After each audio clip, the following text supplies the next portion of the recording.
Welcome to One Girl in All the World, the Buffy the Vampire Slayer rewatch podcast where we recap each episode in order and discuss. I'm Ashley, Buffy superfan. Kimmy, Buffy newbie. You can find us on all major podcast apps, YouTube and Instagram with new episodes on Tuesdays.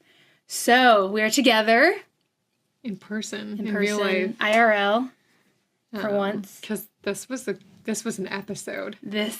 Ashley said it was a good episode. I don't know. I mean, I heard it, but just then afterwards I was like, wow, this was a good episode. Okay, I thought you were going to say you didn't think so. I just didn't want to get my hopes up. Right. Yeah. Yes. Full for Love. We have made it to Full for Love. Yeah, it was a very impressive episode. It's amazing. One of my top 5 favorite episodes. I absolutely love it. For obvious reasons. We get more... It's funny to think, like, on a rewatch that we have literally, 2% backstory for Spike. We don't know anything else about him. That's actually true. And this is the first time we finally get to know more about him. Yeah. Like, we know he's killed 2 Slayers. We know, Drew was his sire and that kind of thing. But that's all we knew. Him and Angel had a previous, relationship. It's very interesting to see that relationship. Yeah. So we'll get into Full for Love. So the original air date was November 14th, 2000, written by Douglas Petrie and directed by Nick Merrick. And the synopsis is, in an effort to learn about the Slayer's final battles, Buffy forces Spike to recount how he was able to kill 2 Slayers. His flashbacks reveal his first meeting with his one true love, Drusilla, and how lovers Angel and Darla joined them. I mean, that's not a good synopsis, I feel like, but anyway. It's decent. The first sentence is, the second one isn't. Okay. Because anyway. I've got issues with it. Alrighty, so as usual, we start out the episode in a graveyard with what seems to be a very routine slaying. However, did you notice anything about this demon? They look like something out of the Thriller music video. Yeah, I mean, he's definitely from the 80s. He had a Clash shirt on. He had a Clash I didn't notice t-shirt the Clash on. shirt. Okay, and the hair. Yeah, I mean, jacket, he is... I was like, oh, okay. Yeah. I'm into it. He's either been around for a long time or he was, he probably was just around. He was probably sired in the 80s, early 80s. Okay. So she's quipping with him, saying he smells, and we have no reason to believe that we should be stressed about this fight. No, of course not. She seems very at ease. She even does this fancy little jump thing, and I'm like, ooh. Yeah, there's no reason we should be, paying extra attention to this fight. But then it catches us and Buffy off guard. She's about to stake him. He turns her arm around, and he stakes her in the stomach. Yeah. With her own stake. Which was shocking. Yeah, and we're like, what? Oh my god, is this some rando? Just stalked the Slayer? Yeah. Staked. What did I stalked? Staked. That's Spike. That's the vampire stalking the Slayer. Okay. Yeah, and Buffy's shocked, and we're like, oh my god. And then we go to the credits. Yeah. So we come back, and Buffy's injured, and she's trying to fight him off, but obviously she's got a major stab wound in her abdomen. And he almost... gets her. I don't know why he doesn't bite her, but he's gonna stab her again, go for the kill with her stake, and then Riley comes out of nowhere and tackles him and saves her. Of course he does, Riley. Yeah, and as he is trying to tase the vampire, Buffy kind of passes out, but then the vampire gets away. So instead of going after him, Riley's like, okay, obviously Buffy's really hurt. Yep. And she passes out, which is...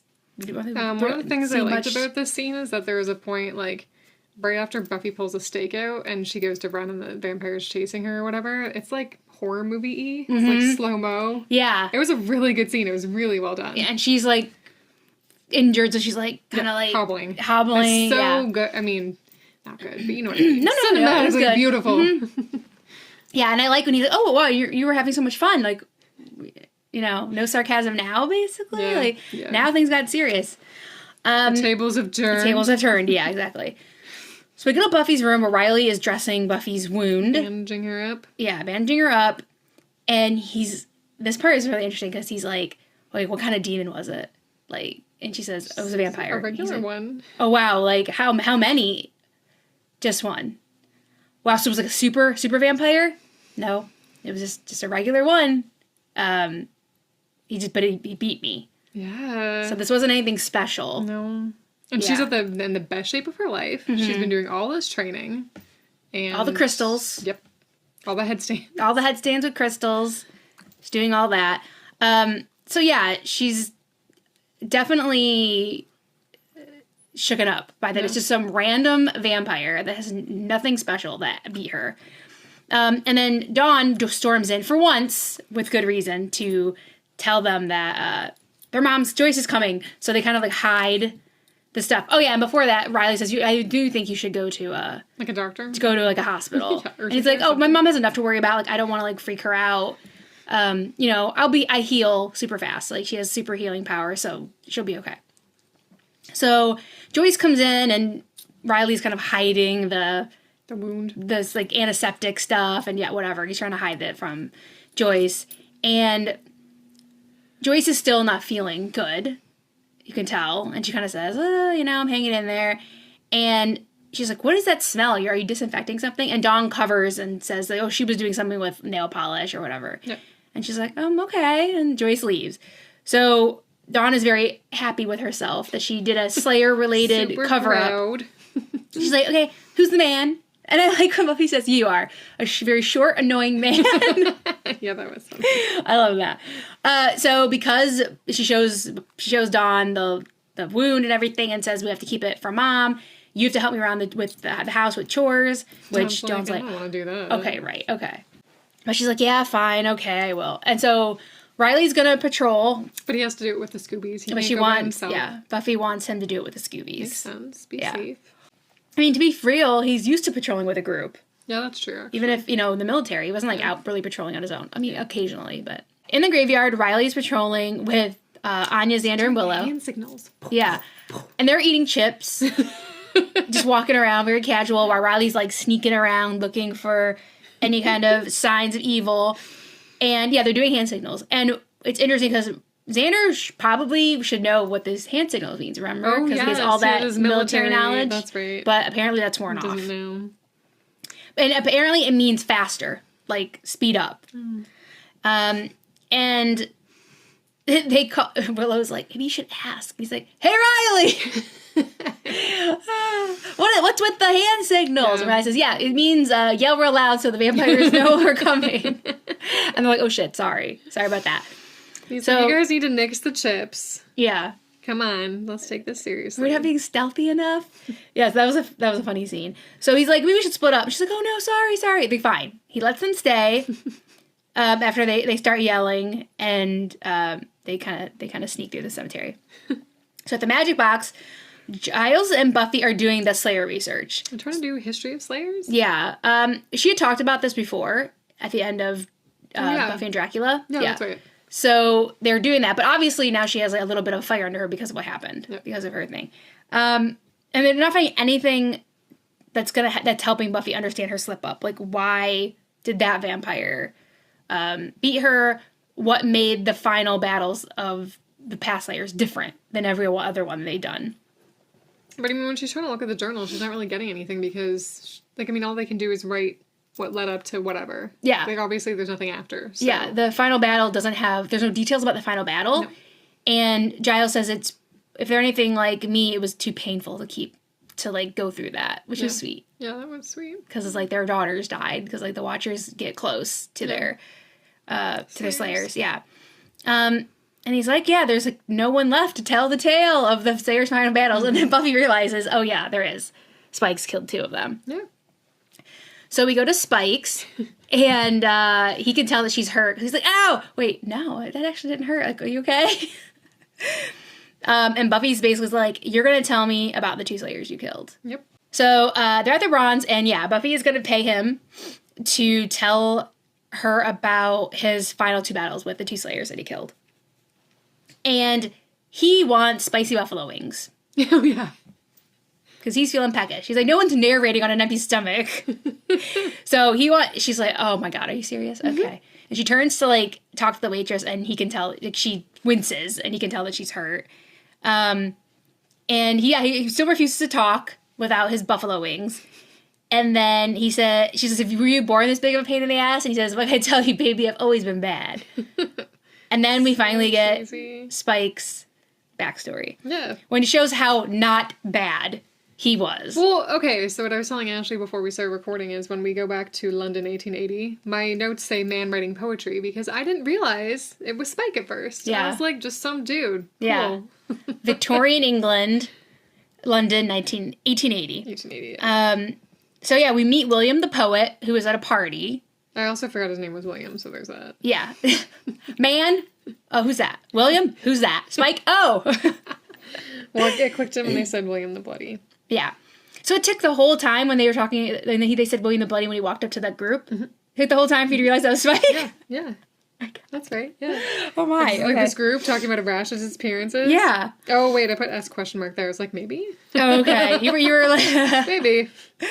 All right, yeah. So we see William sitting there writing a poem. He's writing poetry, and he asked one of the people at the party that's handing out hors d'oeuvres, like, how to help him rhyme with effulgent. So he's writing his poetry, and he sees a woman come down the stairs who he obviously likes. Yes. You can, like, tell. He has emotions. Yeah, he wears his emotions on his sleeve. Mm-hmm. Her name is Cecily. We don't find out for a few minutes, but her name is Cecily. So he walks over to the group that she's joined, so it's a bunch of people at a party the same age, and they're talking about a bunch of disappearances in London. And they're like, is it animals? Is it this? Like, what's going on? And it's obviously the whole town's talking about these disappearances happening. And they ask William what he thinks. And he's like, oh, I write things of beauty. I don't think about that stuff. And so they snatch his poem away from him and read it. Like, very mockingly, and they're making fun of him. Awful. So mean. Yeah, they read his poetry, and they all laugh at him. These are 1880 bullies. Yeah, they all laugh at him, and he kind of snatches it back and, like, walks away. And they talk about how he's, like, a bloody, awful poet. Yeah, mean. William the bloody, awful poet, and that they would rather have that one guy, the main mean guy, I guess I should say, he would rather have a railroad spike through his head than listen to William's poetry. Harsh. So we had this whole idea and this whole narrative of where he got his nicknames from being, like, violent and, killing all these people, which happens. But it really was from his poetry. His bad poetry. His bad poetry, which I love. And just how they found him insufferable. Yeah, poor thing. Yeah, it's pretty harsh. Yeah. So Cecily leaves the group and walks away. So he joins her. And she's, for as much as a Victorian lady in public can be, she's upset. And she asks him, are your poems about me? And eventually he says yes. And he says, I love you. She's like, oh, no, oh, God. Oh, God. And it's so sweet. And he's like, he knows that she's kind of taken aback by this. And he says, I'm a bad poet, but I'm a good man. Yeah, that was really sweet, actually. I love it. William. Heartstrings. And he just wants her to see him. And she says, I do see you. That's the problem. I do see you. You're beneath me. Yeah, wow. And she walks away. So she rejects him hard. What makes a person feel like you could say that to somebody? Like, you can just say, I'm not interested. The way what's fun, just what we see in this scene, that William is not popular. Right. He is at the bottom of. He's probably not wealthy. I think he's wealthy enough to, like, be in the orbit of these people. Yeah. But he is an outcast within his own little, like, social bubble. Mm-hmm. Yeah. Like, he is of the, like, gentleman class of, like, the Victorian era, but he is not. Especially also, like, we get a little line later, which I'll talk about, when he says, like, oh, mother will be expecting me. Like, he's a very, like, kind of, like, sheltered, as we can kind of see. He's, like, sheltered. His mother means a lot to him. Like, so, yeah. He's on the outside of this. Yeah. He's in her same class, but he's at the bottom of it. So, that's why she's saying that. Yeah. And he is very upset. Upset enough to cry. Yeah, so he runs outside, crying, ripping up the poem. Poetry. And I wonder if you noticed this. He runs into two people. He, like, literally runs into somebody and says, like, watch where you're going, and keeps going. Did you know that? Was it Angel and... It was Angel and Darla. Yeah, I did catch that. Okay, good. Yay! Yeah. Good job, Kimmy. It was Angel and Darla. And I was like, okay, so this is where they meet. Yeah. And so he goes into an alley, And he's like crying and ripping up the poetry. He was so sad. And then Drew finds him. She's such a sucker for a crier. She's the worst. But, you know, she has these, like, second sight things, and I think William is like, oh, like, she understands me, but, like, she just can, like, has the second sight, so she kind of, like, can manipulate him, I guess. Yeah. So he's apprehensive at first. He thinks that she's going to pickpocket him.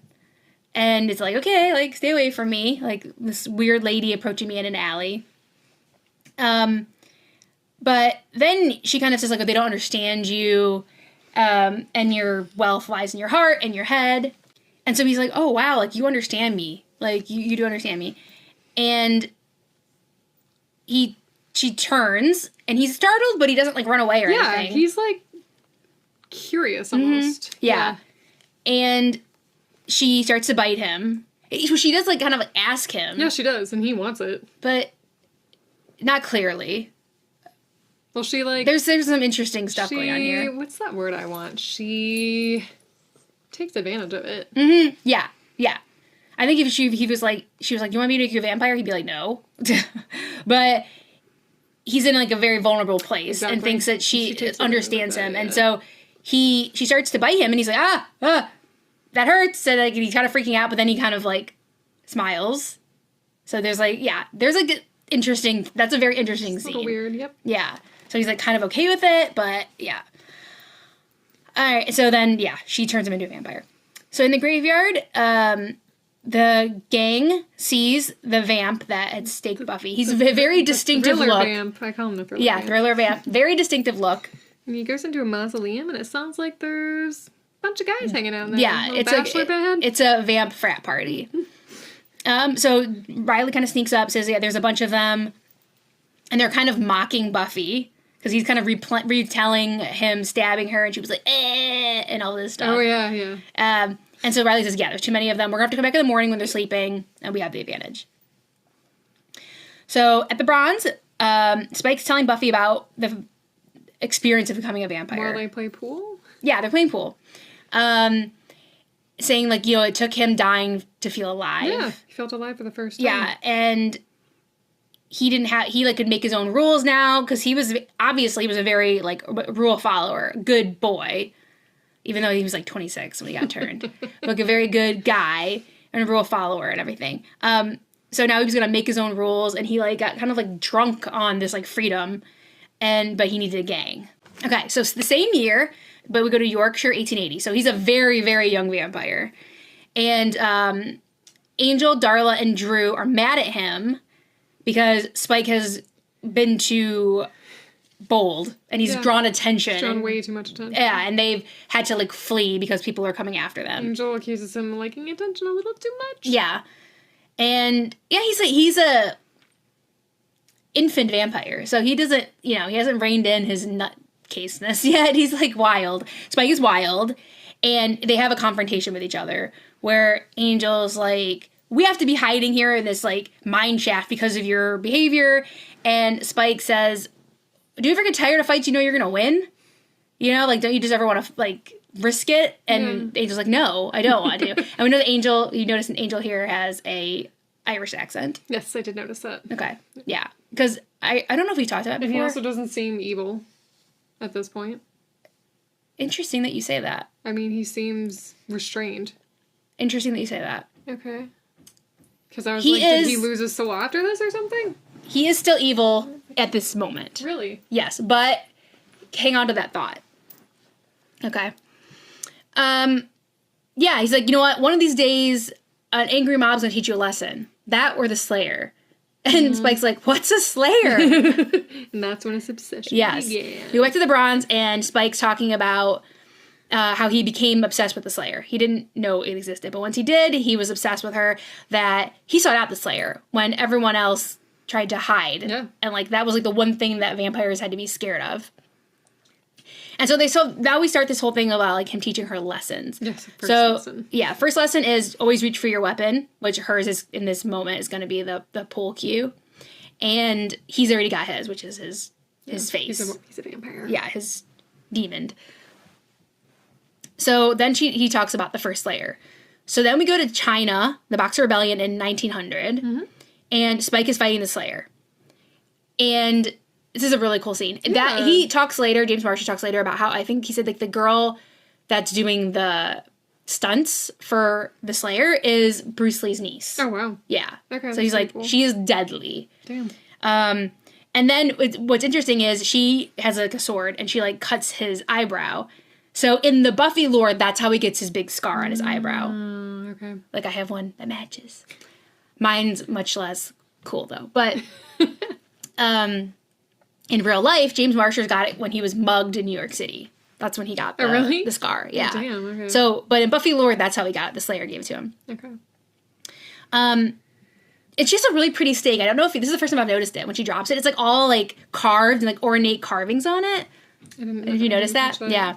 But he disarms her so she doesn't have her stake or her sword.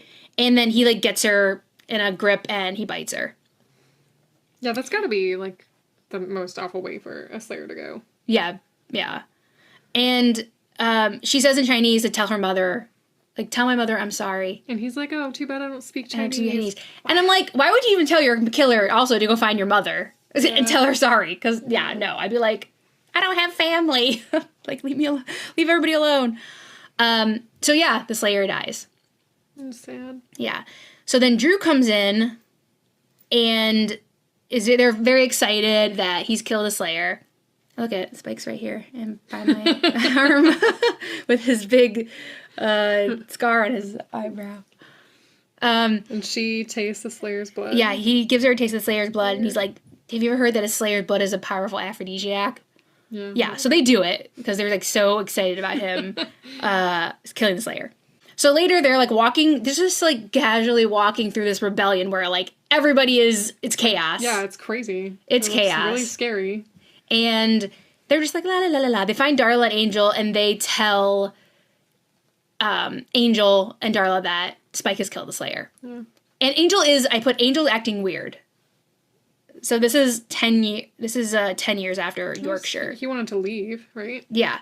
So he's like, oh, girl, I guess this is, like, your induction to the gang. I guess you're actually one of us. And then he's like, oh, this rebellion's boring me, so let's leave. All right, Angel spoiler. Oh, okay. Asterisk. If you didn't watch the Angel episode that aired directly after this will be a spoiler. Okay. It's interesting, especially if you watch this episode and, like, the Angel episode together, because these flashbacks also are in that Angel episode, but from Angel's perspective instead of Spike's. Oh, that's interesting. Okay. So we find out in this scene that Angel had already gained his soul. And he's grappling with having his soul. So I think Darla knows that he has a soul. So that's why when Drew says, oh, I smell fear. And he's like, yeah, we should just leave. Because he doesn't want to kill anybody. Huh. Yeah. Okay. So. But what about, like, so before, though? The last Yeah, one? He would have, I don't think he lasted 10 years. I wouldn't say that he had his soul and he was still in the gang for 10 years. Okay. Could be wrong, but I think that's, I have to rewatch the Angel episode, but I think that's around when it happens. Okay. And then they leave.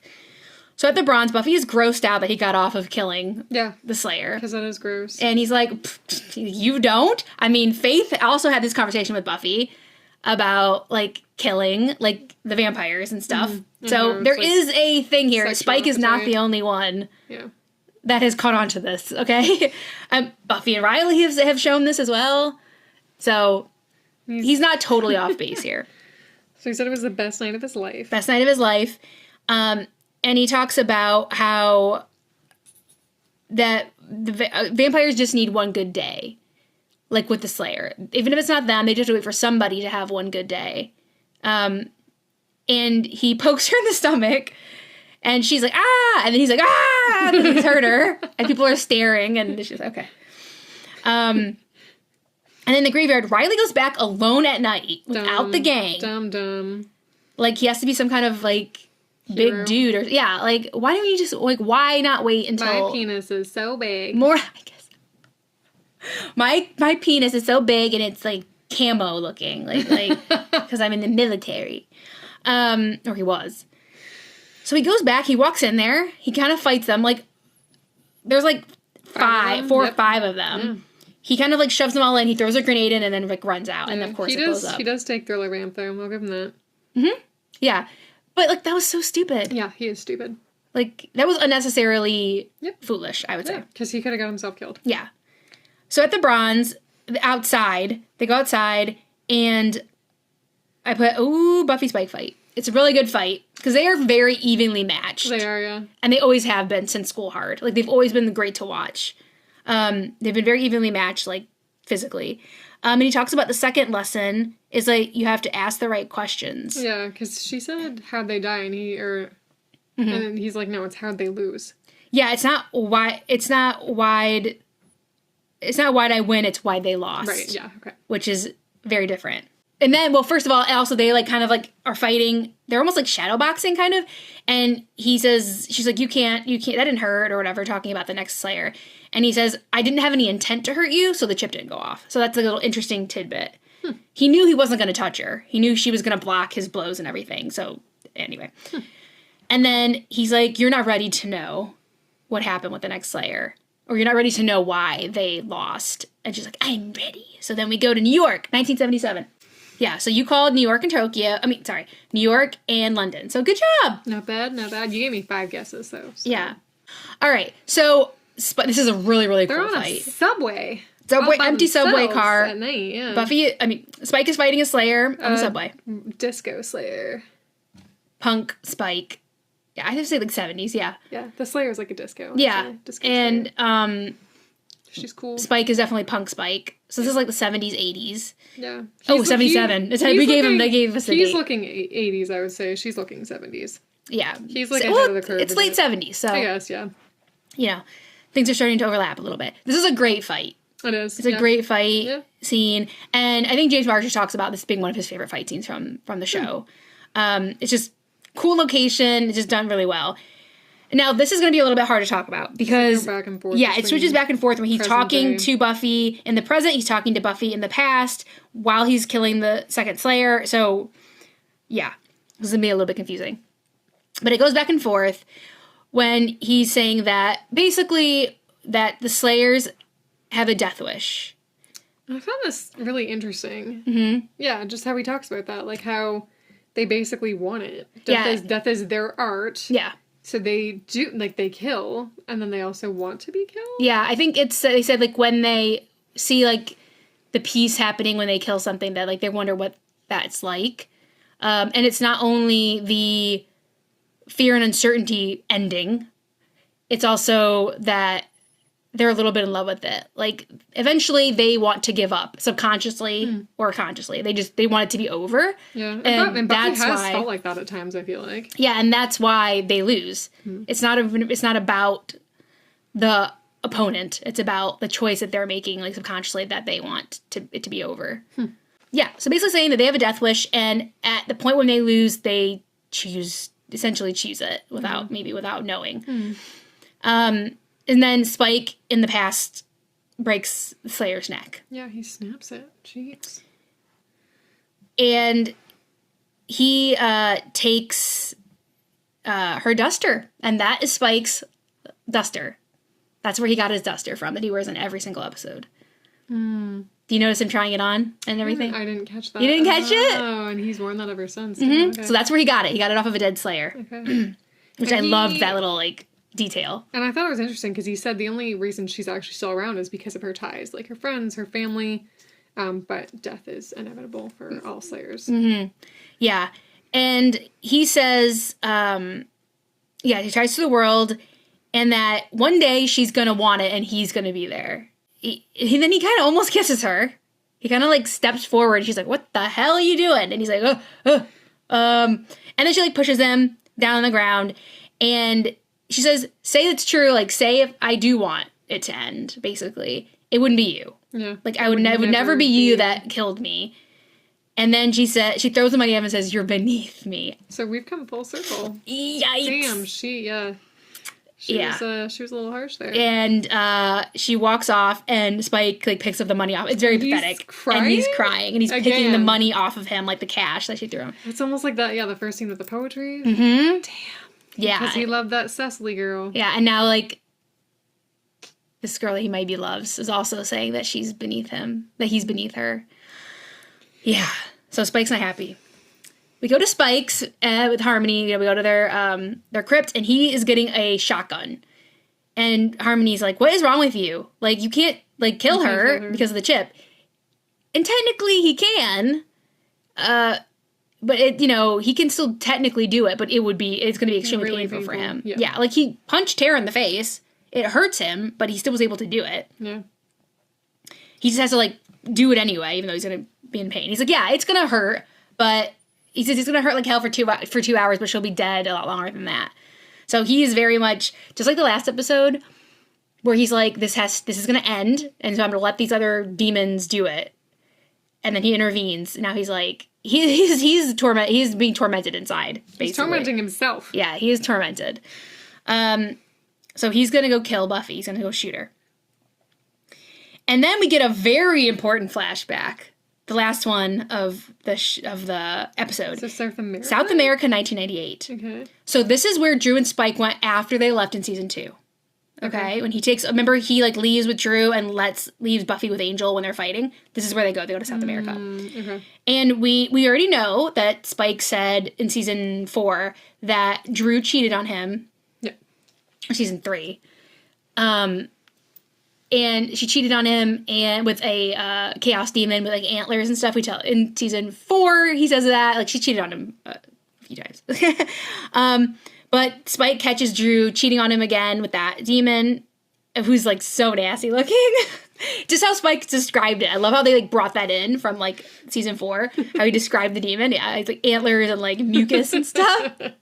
He seems nice. Yeah, he's like, sorry, man, I didn't know she was seeing somebody. Yeah. It's very funny.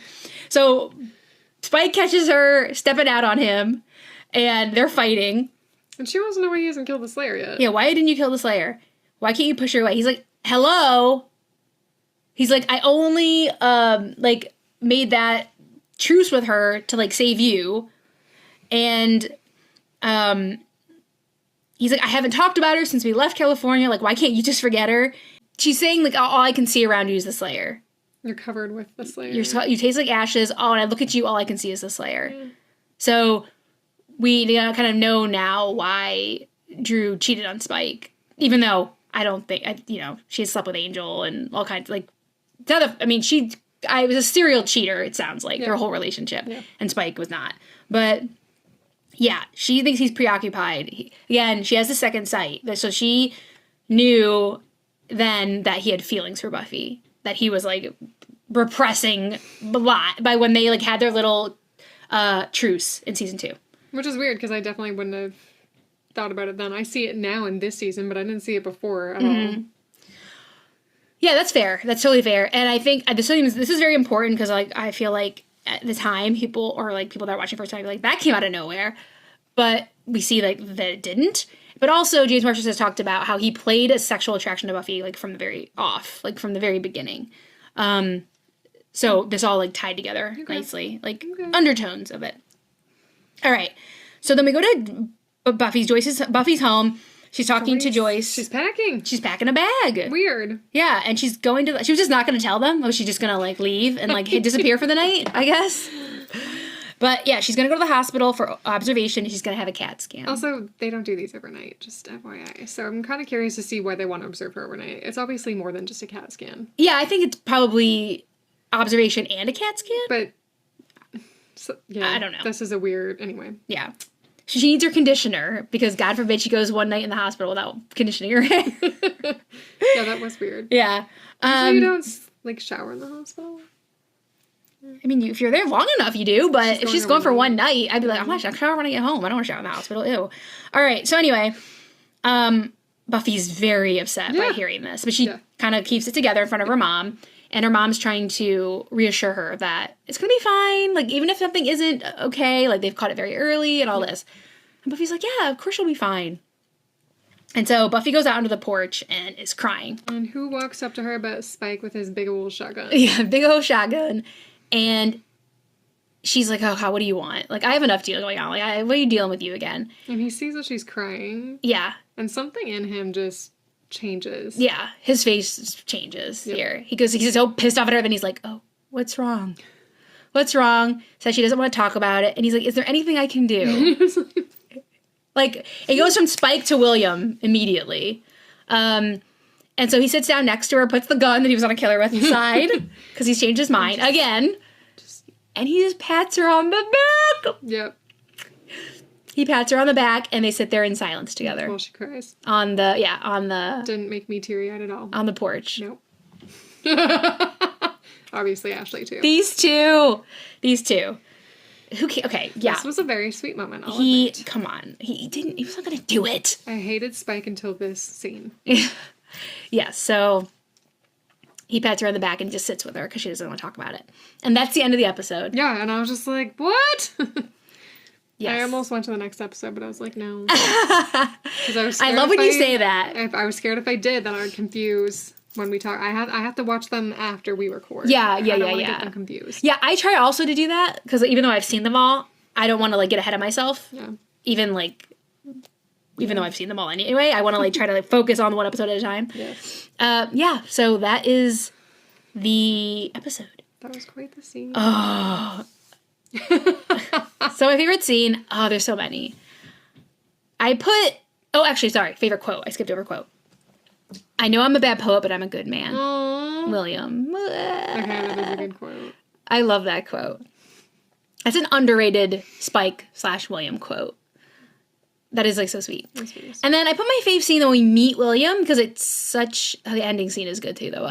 I put when we meet William in 1880 because it is such a shock when you first see it. You're like, I realized it was what? Because I remember asking you, like, what did you... Like, a long time ago. I remember, like, maybe season 2 or something. I was like, what do you think Spike was like when he was a human? And you're like, oh, probably, like, really bad and, like, this and that. And that's what that's what you would think. Yeah. You know what I mean? Yeah. That he wouldn't be so different. No. So I think this scene is very... shocking for people to see the first time. And seems like a mama's boy. Yeah. Spoiler alert, he is. Okay, he is a mama's boy. He does seem a little insufferable, I'll admit. Oh my god, he's the sweetest. Okay. Yes, so I say when we meet William, because you're like, what the hell? Mm. This is what Spike was like? Yeah. As a human? Yeah. I picked a funny quote. A little hard to watch. There's a lot of major stuff. Yeah.